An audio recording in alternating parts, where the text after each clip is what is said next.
Today we are going to talk about the renin-angiotensin-aldosterone system. That is to say, renin-angiotensin-aldosterone system. Kidneys release renin, liver releases angiotensinogen, adrenal cortex releases aldosterone, and the S stands for system. Let's go back a bit. You can tell I'm redoing this because that looked like an animation. It's just because I started and then I did something slightly wrong. So if you're seeing this after the urinary system, then you'll know that the mechanism for detecting low blood pressure in the kidneys is related to sodium chloride concentration in the distal convoluted tubule, detected by macula densa cells, transmitted via the juxtaglomerular apparatus, and then we're going to have some cells specific to that system release renin. If you are looking at this system before you've had the urinary system, then all you have to say is that your kidney is going to detect low blood pressure, and as a result, your kidneys are going to release renin. Now, it is important to be watching where this stuff is coming from. So yes, you need to know the organ that synthesizes that product. And in the case of the kidney, it's renin. Renin's going to behave like an enzyme more than a hormone. At the same time as the kidney is releasing renin, your liver is already releasing a product known as angiotensinogen.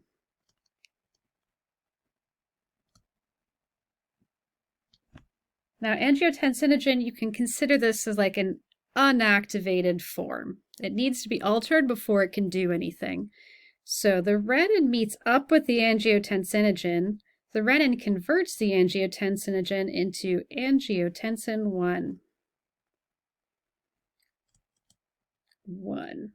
And that's a Roman numerals 1 I got going on there. A lot of different things synthesize the enzyme known as ACE, angiotensin converting enzyme, but in particular, you will find a lot of ACE being synthesized in the capillary beds found in the lungs. So for our simplification purposes, the lungs are going to synthesize angiotensin converting enzyme known as ACE. So now that you've got ACE around, angiotensin 1 is going to be converted into angiotensin 2, Roman numeral styles. This actually does 4 things. I think not all of them were illustrated in the PowerPoint associated with the endocrine system. So some of them are going to be interrelated. Some of them are going to be really separate. So let's do the separate ones over here. First, I'm thirsty. Because of angiotensin 2, I get up, I drink water, and then that water is added to the volume of water in my blood, and my blood pressure can return very directly. Widespread vasoconstriction.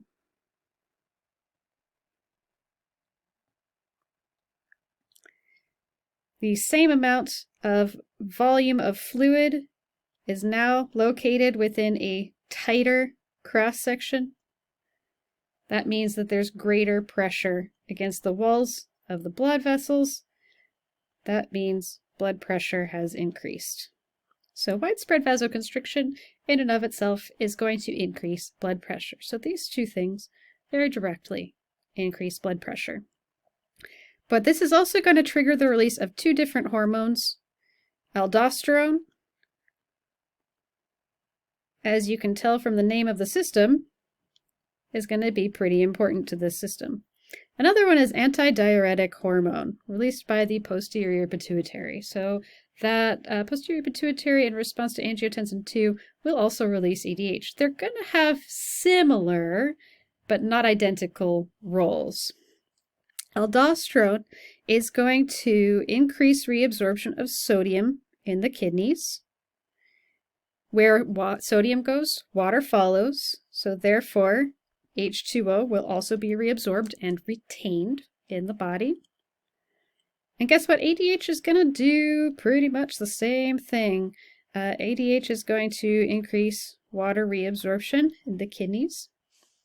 So that's pretty cool. One major difference with aldosterone is that it's actually going to lower your potassium. You're going to pee out more potassium. You're retaining or reabsorbing more sodium and water, but you are removing potassium. And that is important to you because as you keep going in your clinical education, tracking down what's happening with sodium, potassium, magnesium, chloride, calcium, those are all going to be really important to you. So manipulating aldosterone versus manipulating EDH is going to be the difference between manipulating your potassium or maintaining your potassium. Now for both of these, you are increasing the retention of H2O. The retention of H2O in the kidneys is going to increase blood volume. Where does water go? It's going to go into your cardiovascular system, and that water is going to contribute to the volume of blood in your cardiovascular system. Increased blood volume leads directly to increased blood pressure. So we started here, we ended here. And that was purely a homeostatic mechanism. We needed, in this situation, to increase blood pressure because initially we detected low blood pressure. And that's the main thing. So that's the undergraduate anatomy understanding of RAS. But of course, we're going to take it a step further and start looking at ways to manipulate this with drugs. So let's look at a couple of drugs. Let's look at something known as a ACE inhibitor. So there's a drug called an ACE inhibitor. A lot of people have heard of this drug because it's pretty common to have an ACE inhibitor. That's going to do this. That's it. That's the whole thing. We just did exactly what an ACE inhibitor does. There's no ACE, so there's no angiotensin II, so there's no aldosterone, ADH, vasoconstriction, or thirst in response to release of renin and conversion of angiotensinogen into angiotensin I. Pretty cool. So an ACE inhibitor is going to be a drug that decreases blood pressure. Now, if you're like me in undergrad learning this for this first time, like decade plus ago, that was a long time ago, oh my God. If you're like I was back then, you're thinking, wait, well, you can just stop this whole pathway and you won't like die?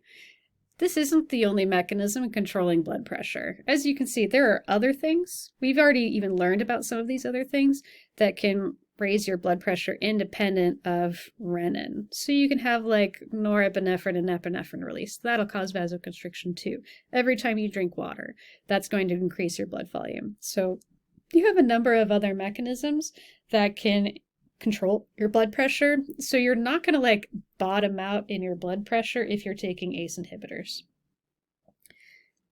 Some other stuff that we can add on to this and this understanding that we're working on right now. Let's get rid of that ACE inhibitor. What was I getting at? Oh yeah, a lot of different things are going to mess with your blood pressure. If something goes wrong with your kidneys, it's going to mess with your blood pressure. Not the way you'd expect. It's actually going to lead to increased blood pressure for mechanisms too complex to get into today. If you mess up your liver, you're going to mess up your blood pressure. If you mess up your ACE, you can mess up your blood pressure. If you mess up your adrenal cortex, remember it is here, you can mess up your blood pressure. If you mess up your posterior pituitary, you can mess up your blood pressure. So there's so many different factors involved in maintaining your blood pressure that there are a lot of things that are going to alter it. Generally, you're going to err on the side of messing things up is going to increase blood pressure. And again, for some pretty complex reasons. All right, I think that's all I wanted to say. Let me know if you have any questions.